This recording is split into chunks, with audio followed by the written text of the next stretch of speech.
चलिए दोस्तों, आज हम अर्धवार्षिक परीक्षा 22-23 विषय विज्ञान कक्षा 10 का प्रश्न पत्र जो है वो हल करते हैं। राजस्थान राज्य में विभिन्न जिलों के अंदर है वो अर्धवार्षिक परीक्षाएं आयोजित की जा रही है और अलग अलग जिलों में है वो विज्ञान के प्रश्न पत्र किस प्रकार के आ रहे हैं, किस प्रकार के प्रश्न जो है वो अर्धवार्षिक परीक्षा में पूछे जा रहे हैं, उनसे संबंधित हम क्वेश्चंस को देखते हैं। तो चलते हैं पहले प्रश्न की ओर। पहला जो प्रश्न है, वायु में मैग्नीशियम का दहन है। कैसा दहन है?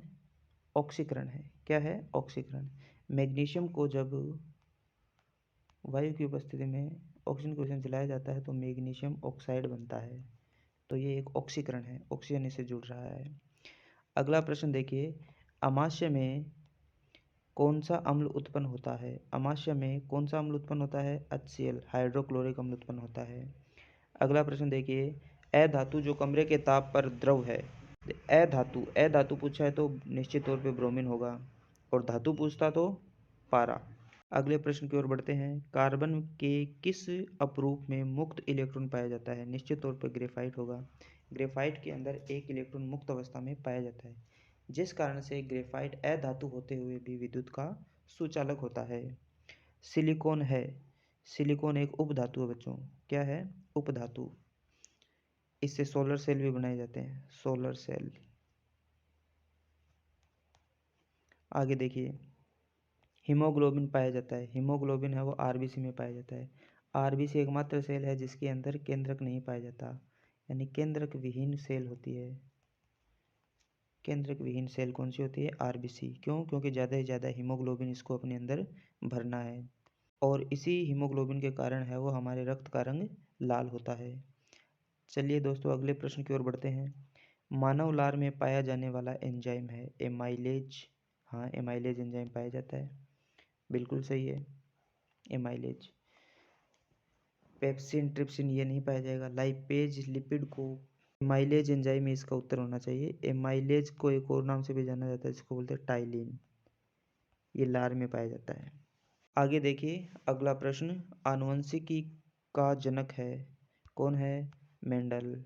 मेंडल को ही आनुवंशिकी का जनक कहा जाता है। प्रकाश का वेग किसमें सर्वाधिक है? निश्चित तौर पे निर्वात में प्रकाश का वेग जो है वो सर्वाधिक होता है। अगला प्रश्न देखिए, 10वां, किसी वस्तु का रेटिना पर प्रतिबिंब बनता है।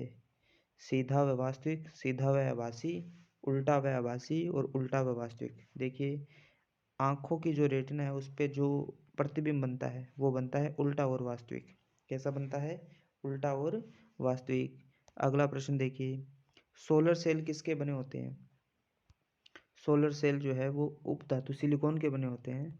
तो सिलिकॉन यहाँ अर्धचालक भी नहीं होगा, मिश्र धातु भी नहीं, धातुओं के बने होते हैं। किसके बने होते हैं? धातुओं के, सिलिकॉन के बने होते हैं।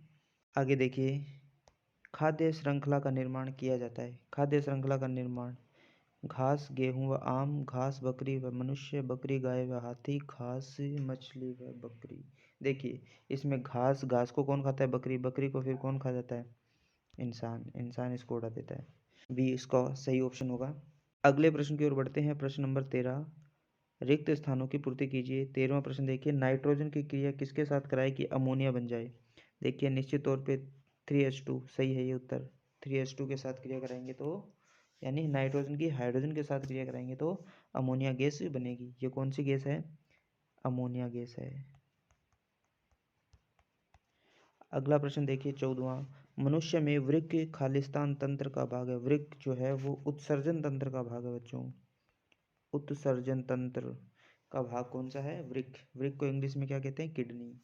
अगला प्रश्न देखिए, खालिस्तान हार्मोन रक्त शर्करा को नियंत्रित करता है। हाँ, बिल्कुल सही है। इंसुलिन हार्मोन जो है वो रक्त में शर्करा को नियंत्रित करता है। अगला प्रश्न देखिए, निम्न स्तंभों को सुमेलित कीजिए। परबल अम्ल, दो स्तंभ दिए गए हैं, इनको मिलान करना है तो परबल अम्ल के साथ है वो मिलान करना है। परबल अम्ल कौन सा है? H2SO4। अम्लों का राजा कौन सा है? H2SO4। ये परबल क्षार, परबल क्षार जो है वो होगा NaOH। ये सी, ऑप्शन सी हो जाएगा, NaOH। उदासीन अम्ल होगा उदासीन अम्ल है वो NaCl निश्चित तौर पे D। और अम्लीय लवण जो है वो NH4Cl ये होगा NH4Cl। और क्षारीय लवण जो है वो NH4OH हो जाएगा। और प्राकृतिक सूचक है वो हल्दी हो जाएगा। तो इस प्रकार हमें है वो इनको मिलाना होगा। अगले प्रश्न की ओर बढ़ते हैं। अगला प्रश्न है मानव उत्सर्जन तंत्र का नामांकित चित्र बनाकर वर्णन कीजिए। तो एक ये चित्र बनाना है अपने को उत्सर्जन तंत्र का, या फिर मानव के हृदय का एक नामांकित चित्र बनाना है।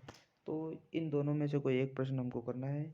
अगला जो प्रश्न है वो है प्रतिरोधों के श्रेणी क्रम संयोजन के परिपथ का चित्र बनाते हुए तुल्य प्रतिरोध का सूत्र स्थापित कीजिए। या फिर अथवा में एक और प्रश्न दे रखा है प्राकृतिक संसाधन से आप क्या समझते हैं, इसके दावेदार कौन है, प्राकृतिक संसाधनों का संरक्षण कैसे कर सकते हैं।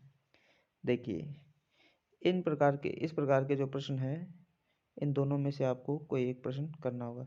देखिए हर बार श्रेणी क्रम और समांतर क्रम में से एक प्रश्न निश्चित तौर पर प्रतिरोधों से पूछा जाता है।